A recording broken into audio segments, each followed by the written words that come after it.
Septembre kalo tile 22 sanba 2025 Malien bɛɛ lajɛlen nimisi wasalen do bi Malien bɛɛ lajɛlen muɲamuɲalen do bi ka sababuya kɛ an ka jamana a ye san 65 sɔrɔ yɛrɛma hɔrɔnya kɔnɔ yɛrɛsagoya kɔnɔna la fɛn min ye an ka jamana a ɲɛmɔgɔw u y'a kanu ka sugandi k'a fɔ ko o tɛ se ka tɛmɛ ten ɲinanta ko k'a fɔ ko ka sɔni sigi a kan ka a laɲɛnamaya ka diɲɛ bɔ a kalama ka tila ka Malien bɛɛ lajɛlen bɔ a kalama fɛn min ye président yɛrɛ n'o ye Assimi Goïta ye ni a ye discours min kɛ sɔrɔ a y'a jateminɛ discours kɔnɔna la a ye dakuruɲɛ fila fɔ min ni a nafa ka bon kosɛbɛ ni o ye mémoire ani devoir ye sabula bɛɛ lajɛlen b'a dɔn k'a fɔ ko an ka indépendance a taara kabi san 1960 o ni bi cɛ san 65 o la a ka kan bidonya ninnu kɔnɔna la an ka miiri k'an taasi kunun na an ye indépendance sɔrɔ cogo di an y'a sɔrɔ ni hakilila jumɛn ye o hakilila ninnu bɛ cogo di bi ensuite fɛn min ye devoir ye an kan ka mun de kɛ walasa halisa a kolon bɛ so an kan ka mun de kɛ min b'a to a bɛ to an bolo an kan ka mun de kɛ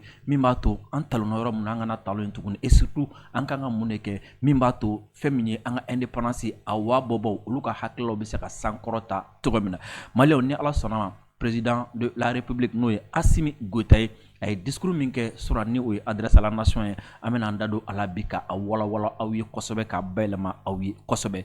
o tɛmɛlen kɔfɛ a yɛrɛ bɛɛ lajɛlen b'a dɔn k'a fɔ ko bi ko an kun bɛ défilé kɛnɛ kan défilé min ni a kɛra nimisi wasa dan ye hali k'a da Sukoyo wɔyɔkan ma Maliyɛnw nisɔndiyara bi kosɛbɛ ni u ka sɔrɔdasiw u ka finitigilakaw yeli ye u nisɔndiyara kosɛbɛ ni u ka kɛlɛkɛminɛnw fana ye nka fɛn min ye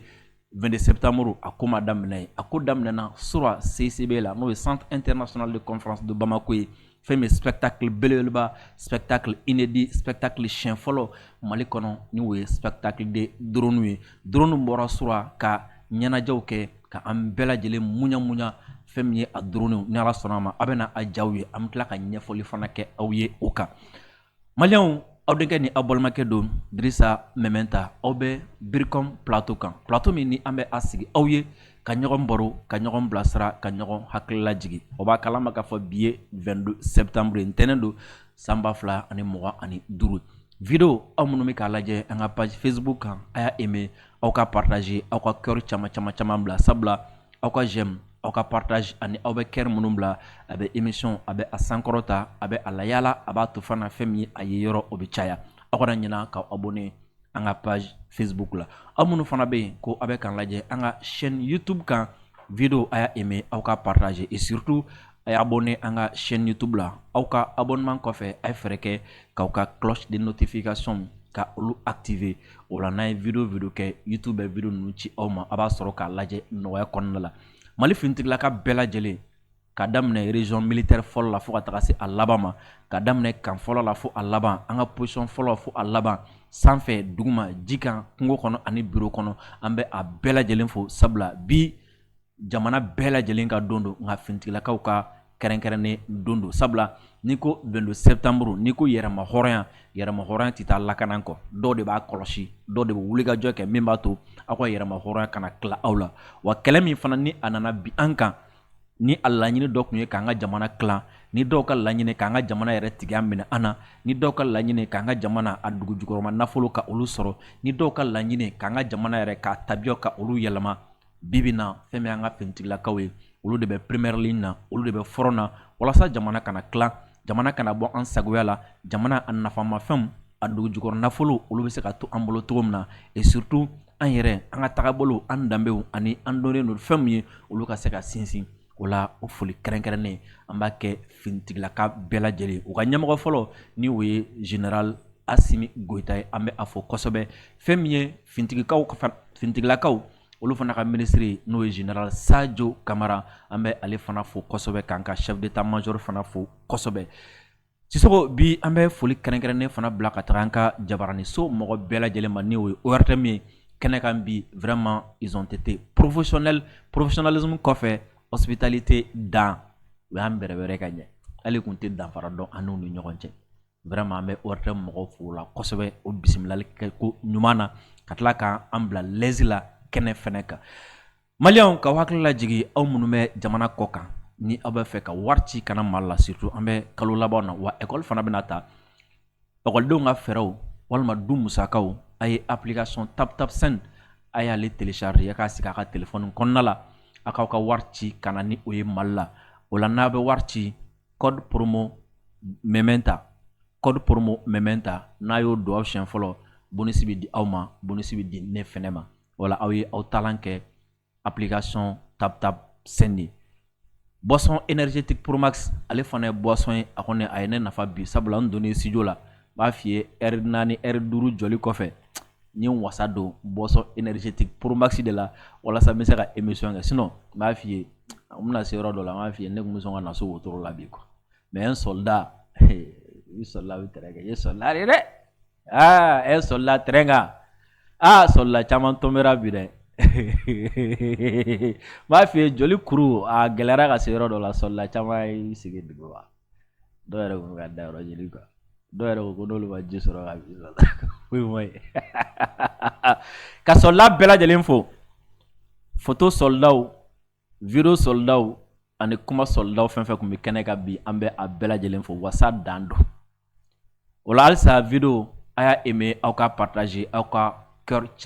caman bila yan'an ka se président ka discours ma fɛn min ye sura spectacle drone min tun bɛ ka kɛ CCB la n y'o fɔ aw ye ni a bɛnna septembre kalo tile 21 ma an tun bɛ CCB la Sisoko nin spectacle n b'a f'i ye nin waati laban ninnu na yɔrɔw lajɛ ka ɲɛ don n'a nataw kalo nataw la lajɛli kɛ ka ɲɛ farafina kɔnɔna la i bɛ sɔn ka ɲɔgɔn caman ye n y'a f'i ye Mali ye jamana ye an bɛ waabɔ an bɛ sira yira wala mɔgɔ bɛ sira ta a ye ɲɔgɔn sɔrɔ CCB la i n'a fɔ aw ye jaw caman ye cogo min na a spectacle drone a kɛra ni drone 1000 Sisoko ka drone 1000 ka a fara ɲɔgɔn kan ka u sigi duguma drone ninnu sigilen duguma k'a bɛɛ programmer k'a ban Sisoko drone minnu tun bɛ duguma dɛ olu de bɛ wuli sanfɛ ka taga dessin kɛ an'u ka jeu de lumière n'olu de ye dessin kɛ o dessin n'u y'a kɛ waati min na o sɔrɔ ka lumière minɛ n'u ye lumière minɛ waati min na o la a bɛ sin ka Asimi Goyita ye ten fɛn min ye Jɛnɛ Misiri an y'olu ye fɛn min ye an ka monument baw an y'olu ye fɛn min ye an ka kɛlɛkɛminɛnw u y'olu jaw yira n na et surtout u ye jaraw yira n na ja min n'a bɛ armée kun kan ja min ni o b'a yira n na k'a fɔ ko armée min bɛ an bolo a tɛ taga kɛlɛ dɔrɔn kɛ dɛ ayi a bɛ hali mɔgɔ degunnenw a b'olu fana surunali don sabula an ka armée fɛn min ye balo fura ani furakɛli u b'o fana kɛ civil la médecin militaire minnu bɛ yen u tɛ dan sɔrɔsi banabaatɔ dɔrɔn furali ma dɛ Sisoko hali n'u taara dugu min na civil minnu bɛ yen kunkolodi bɛ minnu na sendimi bɛ minnu na walima bana wɛrɛ bɛ minnu na Sisoko ninnu b'a bɛɛ lajɛlen furakɛ u fɛ ani dugu min bɛ yen ni degun ser'u ma k'a fɔ ko kɔngɔ de ser'u ma dugu dakoronna a mɛnna u bɛ tila ka taga dumuni fana di u ma u bɛ tila ka u escorter fɛnɛ Sisoko olu jaw bɛɛ lajɛlen bɔra k'o yira n na sura an ye o ye a kɛra nimisi wasa dan ye k'an ka généraux bɔ k'an ka premier ministre bɔ ka tila k'an ka jamana fanbaw bɔ et surtout i b'a dɔn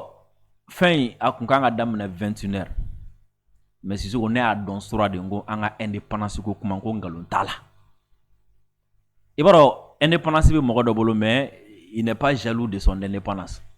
c'est-à-dire yɛrɛma hɔrɔnya bɛ mɔgɔ dɔ bolo quoi mais a tɛ kelenya yɛrɛ ka yɛrɛma hɔrɔnya la quoi c'est-à-dire o kɔrɔ ye jumɛn yɛrɛma hɔrɔnya min b'a bolo dɔ bɛ to ka dankara la quoi o t'a bolo kojugu ye quoi mais n'a faamu sɔrɔ de k'a fɔ ko an ka indépendance an ka autonomie an yɛrɛ bɛ kelenya la quoi o la an tɛ jɛn ni a ye mɔgɔ k'a fɔ k'i bɛ a saboter an bolo quoi Sisoko n'a sɔrɔ sura ni an ka indépendance kun ma fɔri ni autonomie kun t'an bolo sura wallahi spectacle drone a kun bɛ bɔ a ma i yɛrɛ y'a kun programmé no pour 21h nka a nana daminɛ fo 22h moyen fan fɛ Sisoko sura de ne y'a dɔn ko ani jamana minnu bɛ ɲɔgɔn na tiɲɛ yɛrɛ la n ko ŋaniya ka jugu quoi sura de ne y'a dɔn ko u ŋaniya ka jugu wa ne y'a dɔn sura n k'a dɔw bɛ yen nɔ yɛlɛmacogo t'u la quoi yɛlɛmacogo t'u la quoi c'est à dire ko o ko bɛ yen ni Mali bɛ kunnawolo sɔrɔ a la ko o ko bɛ yen ni Mali bɛ mandiya sɔrɔ a la et surtout ko o ko bɛ yen n'a bɛna ɲɛ Mali bolo n'o bɛ kɛ sababu ye ka maliyɛnw de da fanga la n'o bɛ kɛ sababu ye ka maliyɛnw de nisɔndiya Sisoko ne y'a jateminɛ an jugu dɔw sigilen don ko k'u ko bɛ bali e kun bɛ se k'a faamu cogo di k'a fɔ ko spectacle drone gansan ko jamana dɔ tun b'a essayer k'a fɔ k'u b'o saboter e kun bɛ se ka da la spectacle drone gansan ka jabo mɔgɔw ye mɔgɔw k'a la e kun bɛ se k'a faamu cogo di ko jamana dɔw b'a fɔ k'u b'o saboter mais n'a sɔrɔ ni cogoya kun t'an bolo sɔrɔ u kun b'a saboter foyi kun man d'u ye u y'u ka telew labɛn k'u ka radiow labɛn k'u ka réseaux labɛn jama sigilen don maliyɛnw sigilen don télé kɔrɔ a kun ka fɔ dɔrɔn ko a bɔra a ma Sisoko ala ŋana vende ka bilen u kun bɛ yala n'a ye u labɛnnen de kun don nka u ma faamu k'a fɔ ko anw ka détermination sera niveau dɔ la c'est à dire an tɛmɛn'u kan quoi i b'a kalama sura ne y'a faamu fana ko an tɛmɛna an jugu ka technologie fana la quoi an tɛmɛna an jugu ka technologie la quoi n'an kun m'u ka satellite ka sura billahi a kun tɛ kɛ awɔ n'an kun m'u k'u ka satellite utiliser sura wallahi a kun tɛ kɛ parce que u ye min kɛ sura walasa ka se k'a saboter k'a bali ka kɛ e y'a jateminɛ wani mɔgɔ minnu bɛ t'u sigi bɔn spectacle drone kinki e k'a jateminɛ Sisoko sura mɔgɔ joli de tun bɛ boulevard de l'indépendance la spectacle filɛli kama spectacle in bannen ne bɔra CICB la ka se fo Sɛbɛnnikɔrɔ billahi ni jama de bɛ ka bɛn u bɛ ka taa so jama ne yɛrɛ tɛ se k'a da dɔn jama hakɛ min tun bɛ k'a filɛ sɔrɔ o minnu bɔra ka n'a filɛ kɛnɛma ye dɛ mɔgɔ hakɛ min tun bɛ k'a filɛ télé la c'était des millions aussi donc i b'a faamu o de senfɛ k'a fɔ ko maliyɛnw mago bɛ nisɔndiya dɔ la fɛn dɔ la maliyɛnw mago bɛ ka yɛlɛ waati dɔ la maliyɛnw mago bɛ waati dɔ la ka se ka hakili lafiya a jateminɛ kɛ n'a fɔra ko aigle bɛ jouer omnisport la walima 26 mars la Sisoko a don maliyɛn bɛɛ bɛ kɛlɛ bila kɛrɛfɛ fɔlɔ maliyɛn bɛɛ bɛ doni jigin an bɛɛ bɛ taa an sigi télé kɔrɔ o 90 minutes in kɔnɔna la non maliyɛn bɛɛ kunkolo bɛ lafiya ka na bon spectacle in fana y'o ɲɔgɔn de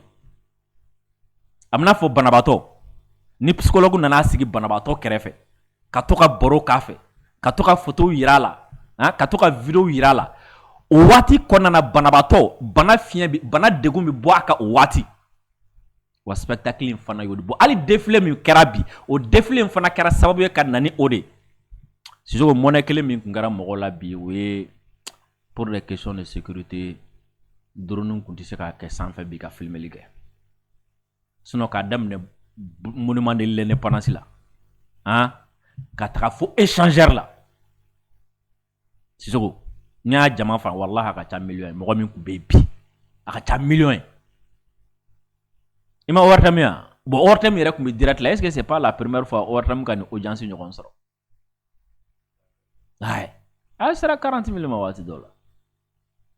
c'est à dire tellement i b'a faamu nin de la ko mɔgɔ minnu bɛ yen nɔ k'a fɔ a don ta a bɔra ta i b'a faamu k'a fɔ k'olu de m'a faamu wa i b'a faamu k'a fɔ ko o dɔw yɛrɛ ta tɛ faamu ye dɛ olu yɛrɛ de tɛ fɛ maliyɛnw ka yɛlɛ waati si u tɛ fɛ nisɔndiya de ka sɔrɔ maliyɛnw fɛ waati si quoi sinon Sisoko i kɛra cogo o cogo hakilila fɛn fɛn ma k'i la nin ko in na n'i ye mɔgɔ miliyɔn jɔlen aran na k'u bɛna fɛn dɔ lajɛ k'u bɛ ka tɛgɛrɛ fɔ i kan ka faamu ko nin bɛ nisɔndiya dɔ lase u ma non seulement a bɛ nisɔndiya lase u ma a bɛ tila k'u ka malidenya k'a kɛ disi gosi fɛn y'u bolo u ka malidenya k'a kɛ wasa comment dire la wasa y'u bolo k'a kɛ wasoko y'u bolo jɔn bɛ kɛnɛ in kan bi ko qui n'était pas fier d'être malien k'an ka défilé daminɛ ni an yɛrɛ ka minɛnw sanni y'an ka wari la k'an ka défilé daminɛ ni an ka sɔrɔdasiw ni an ka polisiw n'an ka gardiw n'an ka douaniers ni fɛnw recruter an ka wari la k'an ka défilé daminɛ ni olu saralen ni an ka wari la k'an ka défilé daminɛ ni u habillé an ka wari la i b'a kalama ko san dɔ tɛmɛna jamana in kɔnɔ hali habillement wallahi a tun bɛ d'an ma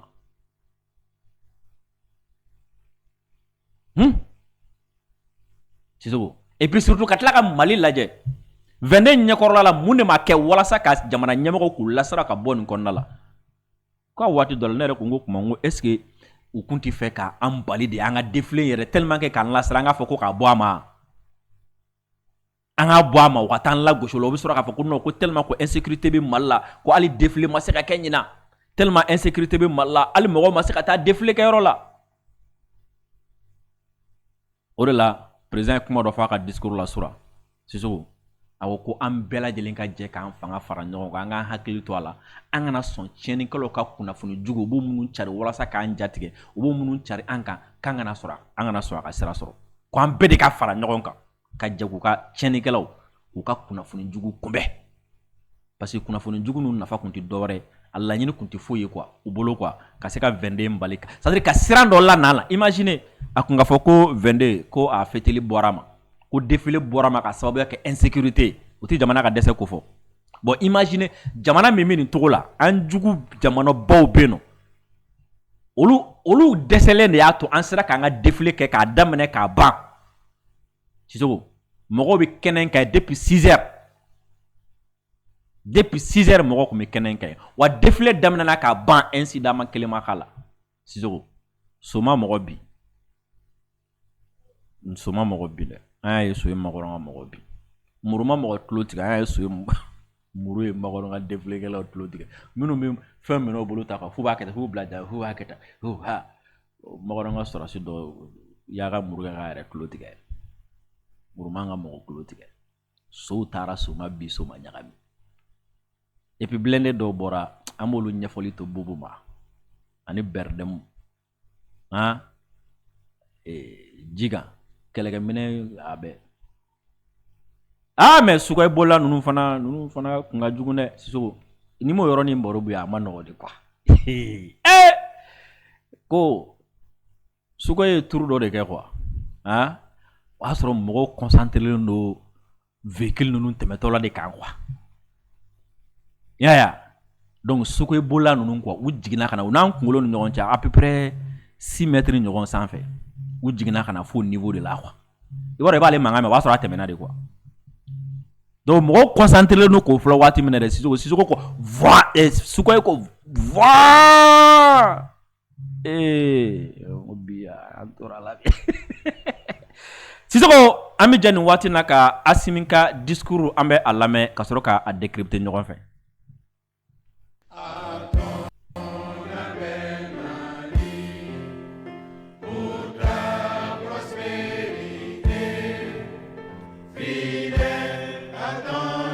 An b'a ɲini aw fɛ vidéo aw ka aimer ka partager ka cœur caman a ye vidéo aimer aw ka partager aw ka cœur caman bila fɛn min président Assimi Goïta ye an b'ale lamɛn.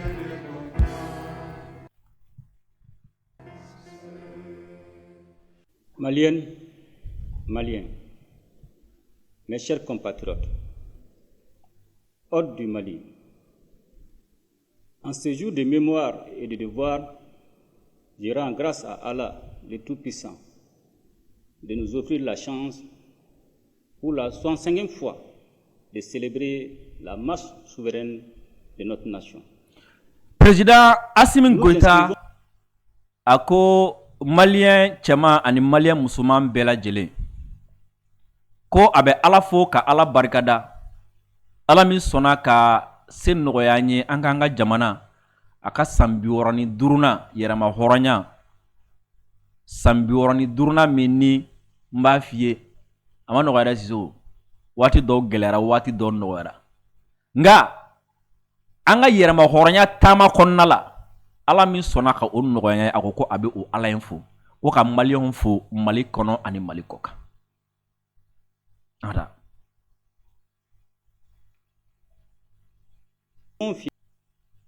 Fièrement dans la dynamique des pères fondateurs du Mali et leur rendons un vibrant hommage en ce jour anniversaire. Les idéaux qu'ils ont toujours défendus et qui demeurent des réalités de notre temps continueront de nous servir de boussole. Ijoya ako an ka jamana a indépendance tutigɛ baw olu ka hakililaw halisa o kun kilenna kɔnɔna la hakilila minnu y'u bila ka yɛrɛma hɔrɔnya ɲini Sisoko ko o hakilila ninnu o jɔnsen ninnu o kun kilenna ninnu ko olu ye anw bolo sira yiralaw ye halisa o kɔrɔ ye jumɛn ko olu hakilila ninnu anw bɛ tagama olu de kan an bɛ boli o de kan olu de y'an ka kun kilennaw ye et Sisoko surtout a ye kuma daminɛ ni min ye n y'o f'i ye a ko nin don ma sena ninnu a ko don de don miiri ni tasi don don miiri ni tasi fana kɔfɛ ko devoir don devoir ye min ye an kan ka min kɛ o fana don o kɔrɔ ye min wajibiyalen don an kan Sisoko bɛɛ lajɛlen b'a dɔn fɛn bɛ yɛrɛma hɔrɔnya a ma sɔrɔ 2025 a sɔrɔla 1960 Baba Modibo Keita n'a jɛw u ye tibitaba min kɛ u ye boliboli min kɛ u ye bɔgabe min kɛ u ye ɲani min kɛ ani u ye intelligence min sɔrɔ Sisoko an man kan tɛ ka ɲinɛ o kɔ ani hakilila minnu y'u bila la u kun bɛ fɛ ka taga ni jamana ɲɛ yɔrɔ min u kun bɛ fɛ ka yɛlɛma hɔrɔnya min di an ma an kan ka miiri o la de an kan ka miiri o la de min gɛlɛyara u bolo min nɔgɔyara u bolo an kan ka miiri o la de an man kan tɛ ka ɲinɛ olu kɔ o la n'an ma ɲinɛ o kɔ n'o ye a mémoire ma yɔrɔ ye an kan ka dɔn fana ko don de don min ye fana ye devoir don ye ɔ n'an ma ɲinɛ o kɔ o tuma anw ma sisan a bɛ ɲini anw de fɛ anw de ka baara don sisan fɛn bɛ Baba Modibo a n'a dɛmɛw olu ye jamana in a indépendance tu min tigɛ u y'a tigɛ ni hakilila min ye anw de kan ka fɛɛrɛ kɛ sisan walasa o hakilila ninnu ka sinsin halisa u ye sira minnu bɔ anw de kan ka fɛɛrɛ kɛ walasa o sira ninnu bɛ tagama halisa u kun bɛ fɛ ka taga ni jamana ye yɔrɔ min na anw de kan ka fɛɛrɛ kɛ k'a sama ka se o de ye mémoire ani devoir ye parce que mɔgɔ mɔgɔ n'i bɛ miiri kɔfɛ baara de bɛ yen parce que miirina kan ka kɛ tâche ye k'i miiri ka tâche kunun na k'a dɔn mun kɛra kunun laɲini jumɛn tun bɛ yen kunun ɔ ne kan ka mun de kɛ bi walasa laɲini ninnu a ka se ka sabati o de la président Assimi Goïta a ye don in kɛ miiri don tâche don ani an kan ka min kɛ o don ye an ka taa. Président Modibo Keïta et à ses compagnons de lutte, la nation malienne exprime sa reconnaissance pour l'éveil des consciences. A ko fɛn min ye Mali jamanadenw ye a ko k'u bi u ka bonyamasegin u ka waleɲuman dɔn foli u ka waleɲuman dɔn ko ka kɛ Baba Modibo Keïta ni a jɛɲɔgɔnw ye i b'a dɔn ko k'u fo min na i b'a dɔn wa u y'an hakili dayɛlɛli min kɛ u ye hakiliw kununi min kɛ parce que imaginez kabini 1960 2025 halisa mɔgɔ mɔgɔ n'i ye Baba Modibo Keïta n'i y'a gafe minnu sɛbɛnnen b'a kan n'i y'olu kalan n'i y'a ka tariku lajɛ n'i y'a tɛmɛsiraw lajɛ Sisoko siga t'a la hakili bɛ dayɛlɛ conscience bɛ dayɛlɛ i b'i taafan ye i b'i nafan ye i b'i ka kokɛta dɔn i kan ka min kɛ jamana ye i b'o dɔn i man kan tɛ ka min kɛ jamana la i b'o dɔn i kan ka sira min ta i kan ka sira min defa i b'o dɔn a ko k'o la ko an bɛ Baba Modibo Keïta ani a jɛɲɔgɔn sanuma minnu ye nin siraba in bɔ anw ye ko an b'u fo u ka waliyala waleya minnu bɛ yen nɔ ni o kɛra sababu ye ka na ni hakili dayɛlɛ an ka taa. Chers compatriotes,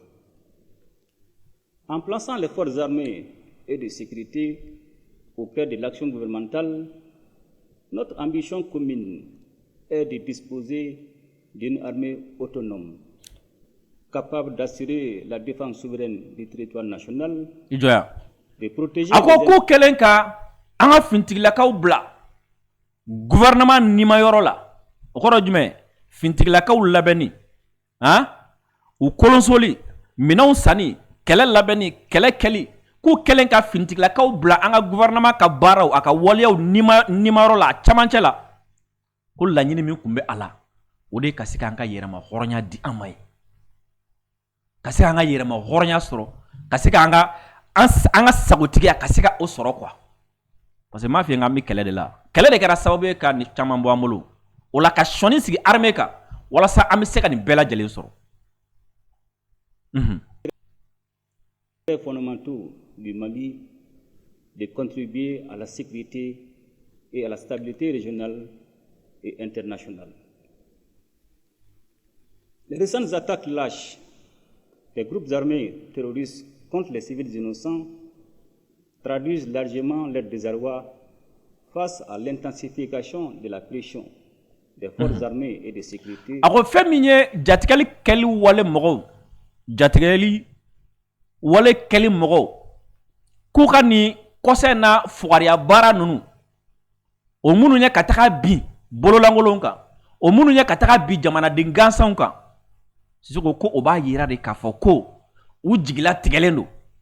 o b'a yira de fana k'a fɔ ko gɛlɛyaba de b'u kan goni de b'u kan nin waati na doni ka giri u kan o doni jumɛn ye Sisoko armée ka doni ka giri u kan o de b'u bila fugariya la ka taga baga mobiliw ma ka taga baga duguw ma ka taga baga citernes ma ka taga baga civils ma an ka taa. Sur le terrain, j'invite les populations à ne pas céder à la désinformation de ces groupes sans foi ni loi. Ko a b'a ɲini nous devons jamanaden bɛɛ lajɛlen fɛ an ka fɛɛrɛ bɛɛ lajɛlen kɛ an kana sɔn ka bin ninnu ka fɛn bɛ terroriste ninnu ye u ka kunnafoni lankolon u ka kunnafoni bayɛlɛmalenw minnu bɛ yen nɔ ni hinɛ foyi t'u dusukun na ni makari foyi t'u dusukun na n'o ye terroriste ninnu ye ko an kana sɔn cogoyasi la ka bin u ka kunnafoniya jugu jan kɔnɔna la an kana sɔn ka bin a jan kɔnɔ. plus que jamais rester unis et solidaires face à l'illusion des imposteurs et de leurs sponsors étatiques. I jɔya ko wa ko nin waati na an mago bɛ nin waati de la kosɛbɛ kosɛbɛ ka an tɛgɛ di ɲɔgɔn ma ka jɛ ka kɛ kelen ye ka kɛ kulu kelen ye k'an ɲɛsin ni jatigɛli wale kɛbaga minnu filɛ nin minnu bɛ k'u yɛrɛ kɛ mɔgɔ dɔ ye k'a sɔrɔ u tɛ u bɛ imposture de la u bɛ k'u yɛrɛ kɛ min ye u tɛ o ye u bɛ ka tɔgɔ min wele o la u t'o ye u ko k'u ye min ye u y'o sina de ani u dɛmɛbaga jamana minnu bɛ yen an ka taa.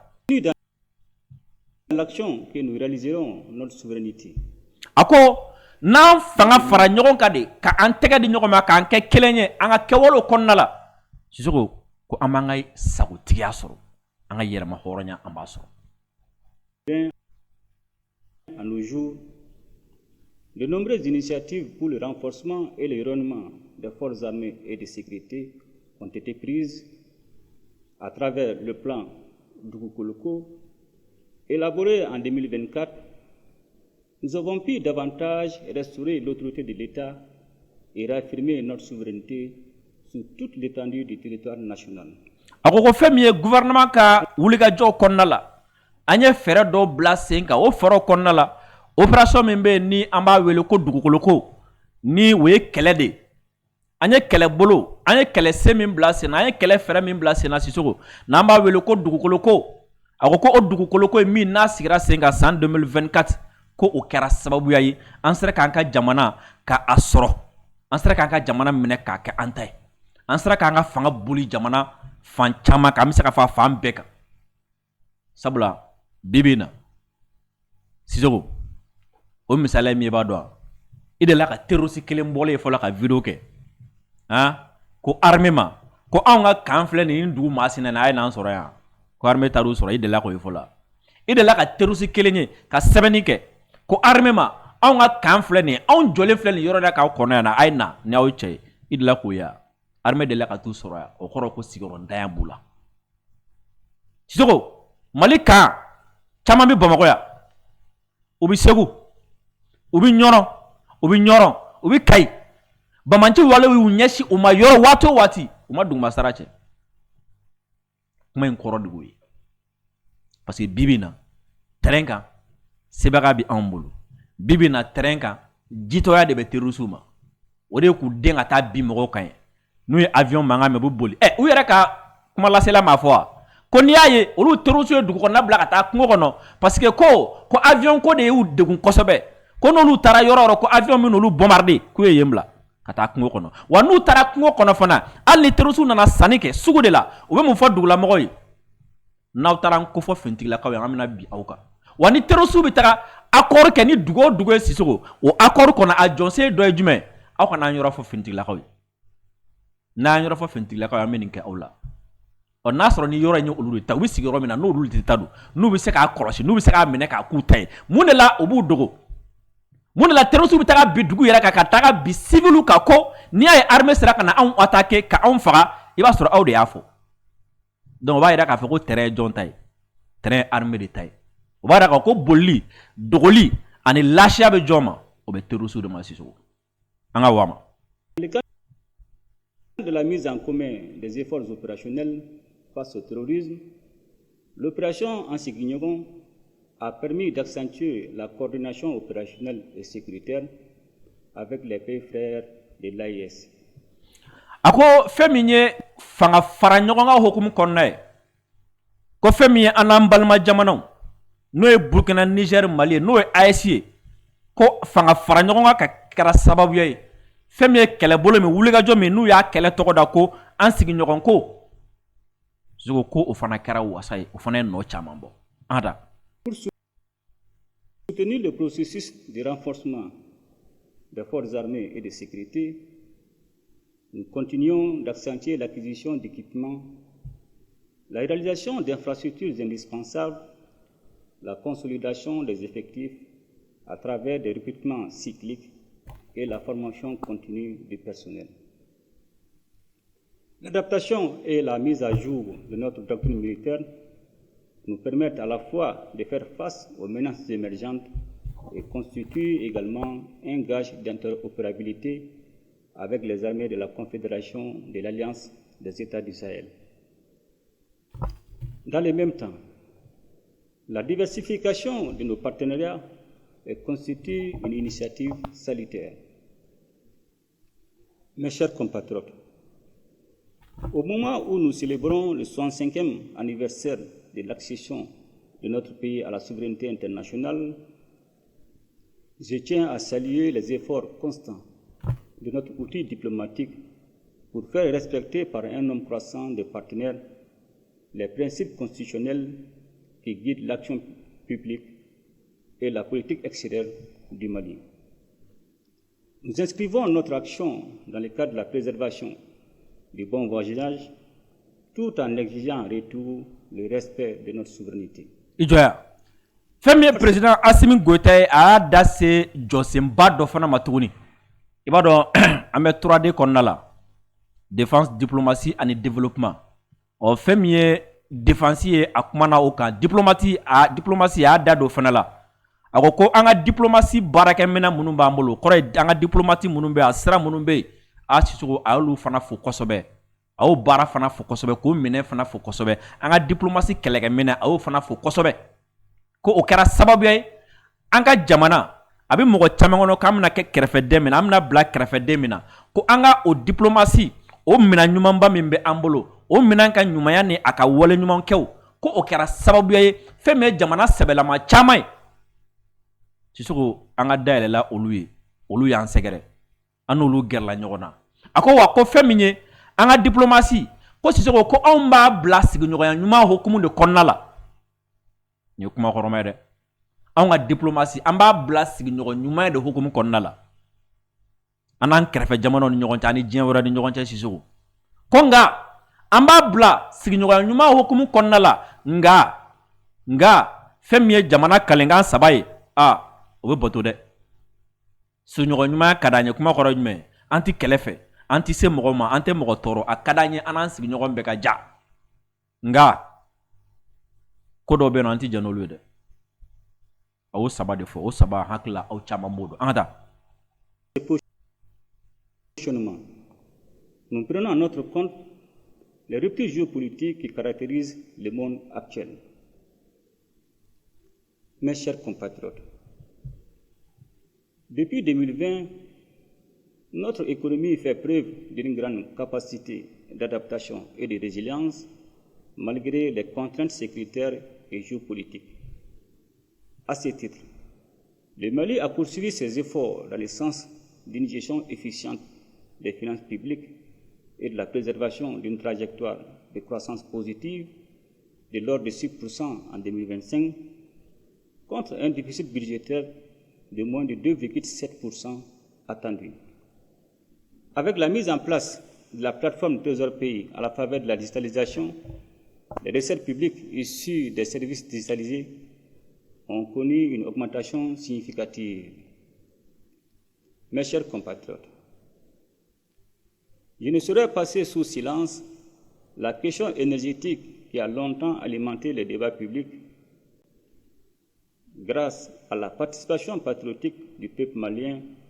au fonds de soutien aux infrastructures de base, la fourniture d'électricité s'est améliorée. Les centrales solaires de Safo, Sanankourouba et Tchakadougou avancent de manière satisfaisante et la création de l'Agence nationale des énergies renouvelables constitue une réforme majeure pour relever le défi du mix énergétique. Sisoko fɛn min ye président Assimi Goïta ye a ye jamanadenw fana tanu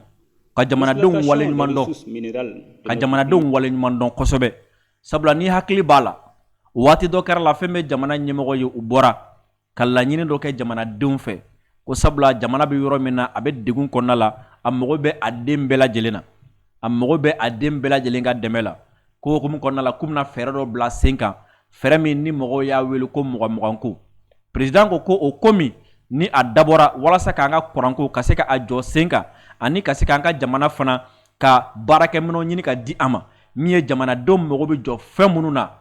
olu ka se ka sɔrɔ a ko ko o hukumu min bilala o kɔnɔna la ko o kɛra sababu ye bi alhamdulillah k'an ka kuranko ko a bayɛlɛmana caman bɔra gɛlɛya la wa fɛn min ye kuranko ye ɲɛta caman sɔrɔla la a ko k'o kɔfɛ ko centrale minnu bɛ yen nɔ ni olu bɛ ka jɔ centrale solaire minnu fana bɛ ka jɔ k'u bɛ yɔrɔ minɛ n'a fɔ bi tiɲɛ yɛrɛ la ko a bɛ wasa a baara sera yɔrɔ min na vraiment a yɔrɔ a bɛ mɔgɔ nimisi wasa an ka taa a connu une profonde mutation ces dernières années. En effet, le nouveau code minier, avec toutes les innovations qu'il apporte dans la gestion des ressources minérales, a commencé à produire ses effets à la suite du basculement des sociétés minières existantes et l'entrée progressive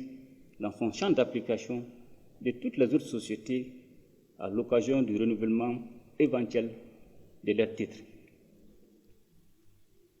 L'une des avancées majeures réside dans le lancement des travaux de la future raffinerie d'or du Mali en partenariat avec la Russie. Dans le cadre de la stratégie nationale pour l'émergence et le développement durable 2024-2033, les réformes se poursuivent pour améliorer le climat des affaires et accélérer la digitalisation. Mes chers compatriotes, dans le cadre de la modernisation de notre administration, je me réjouis de constater les efforts importants engagés pour la mise en place du système intégré de gestion des ressources humaines de la fonction publique de l'État et des collectivités territoriales. Mes chers compatriotes, ce 65e anniversaire de notre indépendance coïncide comme par un signe des temps avec l'adoption de la Charte pour la paix et la réconciliation nationale, un document de référence qui fixe désormais le cap pour la résolution durable des conflits dans notre pays. Elle vise par le dialogue à consolider l'indépendance et la souveraineté nationale, à stabiliser les pays, à favoriser le retour de la paix et à créer les conditions indispensables pour la relance économique et la bonne gouvernance. C'est le lieu de saluer les efforts inlassables des femmes et des hommes qui œuvrent au quotidien pour la pacification de notre pays. Aussi, la détermination du gouvernement a permis des réalisations majeures dans le cadre de la consolidation de la paix et de la cohésion sociale, sans lesquelles tout processus de développement serait voué à l'échec. Mes chers compatriotes, notre justice a connu de profonds changements ces dernières années, favorisant un accès facile des citoyens à la justice, ainsi qu'une meilleure administration de celle-ci pour répondre aux attentes pressantes des populations.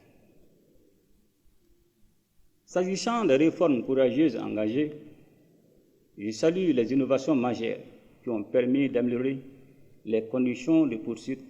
des infractions liées à la corruption et à la délinquance économique et financière. Face à la persistance et à la gravité des litiges fonciers dans notre pays, il est prévu très prochainement la création d'un pôle national chargé du foncier. Mes chers compatriotes, dans le cadre de la refondation de notre système de santé, les États généraux de la santé se sont tenus en décembre 2024. Un plan décennal a été établi pour la prise en compte des grandes recommandations faites à cette occasion. Une plus grande attention sera accordée à l'accessibilité des services de santé à la population, au renforcement des capacités des ressources humaines, à la solidarité et à la lutte contre l'exclusion. Ainsi, Pour améliorer la distribution des services de santé, les centres de santé de référence de cet arrondissement de Bamako seront érigés en hôpitaux de district. De nouveaux hôpitaux de district seront réalisés à Bla et à Kangaba. Ces nouveaux hôpitaux de district verront le jour dans les régions de San, Kouchala, Bukuni, Djoila, Nyoro, Bajangara et Koulikoro. À ces infrastructures s'ajoutent d'autres hôpitaux régionaux pour renforcer notre dispositif sanitaire. Mes chers compatriotes, la jeunesse et la promotion de la femme et de la famille sont à l'avant-garde des réformes en cours. Qu'il s'agisse de l'éducation aux valeurs et à la citoyenneté, de l'employabilité ou même de la lutte contre le phénomène de la drogue, le gouvernement ne ménage aucun effort pour créer les conditions d'une participation effective de notre jeunesse et assurer la promotion de la femme et de la famille dans le processus de refondation et de développement. De nombreux centres de formation professionnelle sont en construction à travers le pays et d'autres sont déjà réhabilités, aménagés et équipés. Ces structures modernes, dotées de systèmes autonomes d'énergie, serviront de point d'appui à la jeunesse malienne pour mieux envisager l'avenir. Mes chers compatriotes, au titre de l'enseignement supérieur et de la recherche scientifique, je salue les efforts du gouvernement pour l'amélioration de la gouvernance dans ces secteurs, orientés vers le rétablissement de la normalité calendaire des universités. La pacification de l'espace universitaire,